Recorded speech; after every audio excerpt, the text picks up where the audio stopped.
नमस्कार, सादर प्रणाम। आज हम बात करेंगे उच्च शिक्षा में आरक्षण की उस सच्चाई की जो आंकड़ों की शक्ल में संसद के पटल पर सामने आई है। ये वो आंकड़े हैं जो बताने के लिए काफी हैं। देश के केंद्रीय विश्वविद्यालयों में आरक्षित वर्गों के लिए बने पदों को भरने की कितनी बड़ी लापरवाही हो रही है। शिक्षा मंत्रालय के मुताबिक 30 जून 2025 तक देश के केंद्रीय विश्वविद्यालयों में प्रोफेसर, एसोसिएट प्रोफेसर और असिस्टेंट प्रोफेसर के कुल 18,951 पद स्वीकृत हैं, लेकिन इनमें से सिर्फ 14,062 पद ही भरे जा सके हैं, यानी कच्ची करीब 25% पद अब भी खाली। इस 25% खालीपन के भीतर छिपा हुआ है भेदभाव, जातिगत भेदभाव। सबसे ज्यादा पद जनरल कैटेगरी के भरे गए, 10,836 में से 9,254, खाली रह गए सिर्फ 15%। वहीं जब हम अनुसूचित जातियों की बात करते हैं तो 2310 स्वीकृत पदों में से 1599 भरे गए, यानी करीब 30% सीटें खाली। अनुसूचित जनजातियों के हालात और भी बदतर है। ये तब बदतर हैं जब भारत की राष्ट्रपति महामहिम द्रौपदी मुर्मू अनुसूचित जनजाति से 1155 में से सिर्फ 727 पद भरे जा सके, यानी 37% पद अब भी खाली। ओबीसी वर्ग के लिए तो हालात और भी चौंकाने वाले हैं। 3,688 में से सिर्फ 2,197 पोस्ट भरे गए हैं, यानी लगभग 40% पोस्ट खाली पड़े हैं। इसका मतलब यह हुआ कि कांग्रेस नेता राहुल गांधी, जो नेता प्रतिपक्ष भी हैं, जब ये कहते हैं कि कितने ओबीसी अधिकारी हैं, तो सत्ता प्रतिष्ठान बगले झांकने लगता है। यह देखा जा सकता है कि ओबीसी के लिए क्या दिया जा रहा है।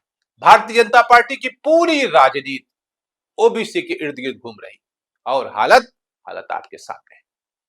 और जब हम सिर्फ प्रोफेसर रैंक के आंकड़ों पर नजर डालते हैं तो तस्वीर और भी खतरनाक हो जाती है। प्रोफेसर के 2,537 कुल पदों में से 1157 ही भरे गए। ओबीसी समुदाय के लिए स्वीकृत 423 पदों में से मात्र 84 भरे गए, रिक्त रह गए 80%। एससी वर्ग के लिए स्वीकृत 308 प्रोफेसर पदों में से केवल 111 भरे गए, यानी 64% सीटें खाली। एसटी वर्ग के लिए 144 प्रोफेसर पदों में से सिर्फ 24 ही भरे गए, यानी चौंकाने वाली 83% खाली।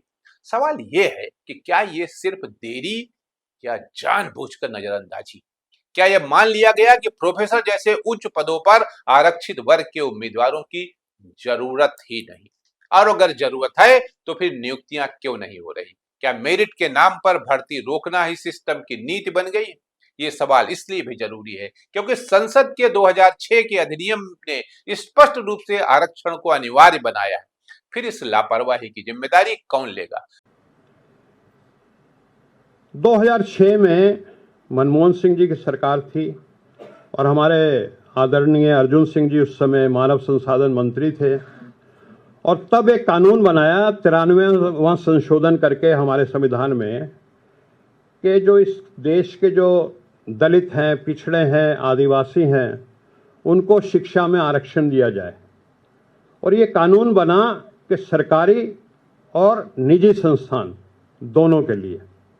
तो निजी संस्थान के कुछ लोग जो थे वो तो कोर्ट कचहरी में चले गए, जिनको इससे कहीं आर्थिक नुकसान दिख रहा था।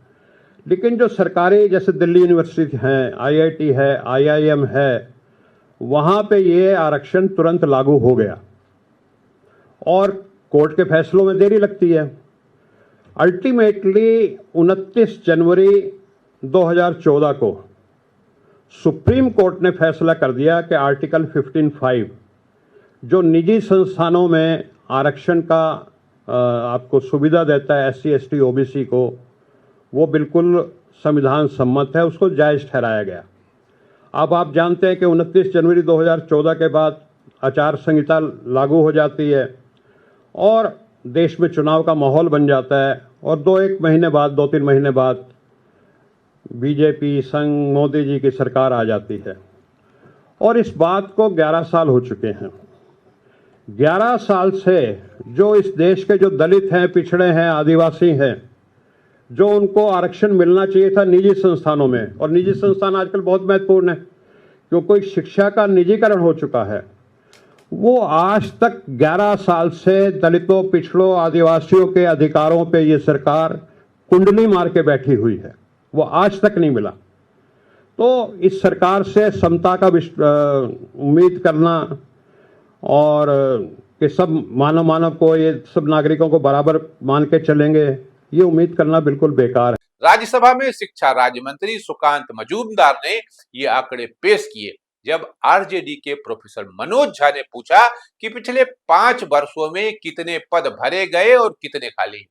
जवाब से ये साफ है कि सरकार जानती है कि मामला गंभीर है, लेकिन क्या वो गंभीरता जमीनी बदलाव में तब्दील हो रही? संसद से सड़क तक ये सवाल उठाने का वक्त है।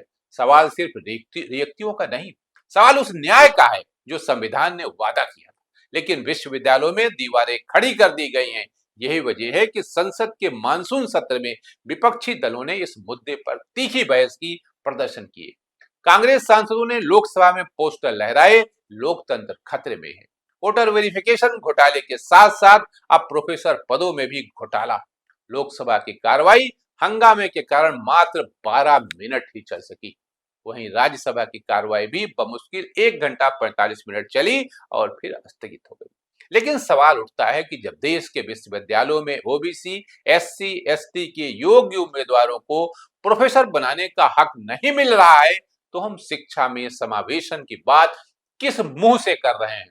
और प्रधानमंत्री मोदी जो इस समय लंदन में है और यूके के पीएम कीर स्टारमर के साथ ऐतिहासिक समझौता कर रहे हैं, क्या उन्हें इन ऐतिहासिक भर्तियों की खबर है?